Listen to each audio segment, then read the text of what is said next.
In a pan, add 3 spoons of oil, 1/4 teaspoon of mustard, 1/4 teaspoon of fenugreek, 1/4 cup of peanuts, 1 cup of Turai, 1 cup of tomatoes, green chilies 7, salt as per taste.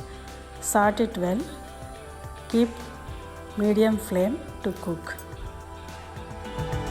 Keep lid, let it cook for 20 minutes in a medium flame.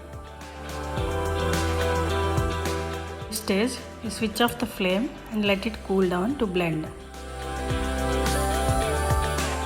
Grind it into a coarse paste. In a small pan, add oil following urad dal, chana dal, mustard seeds, hing, curry leaves, jeera.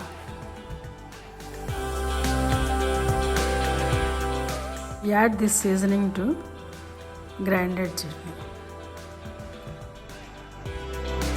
Now it's ready to serve.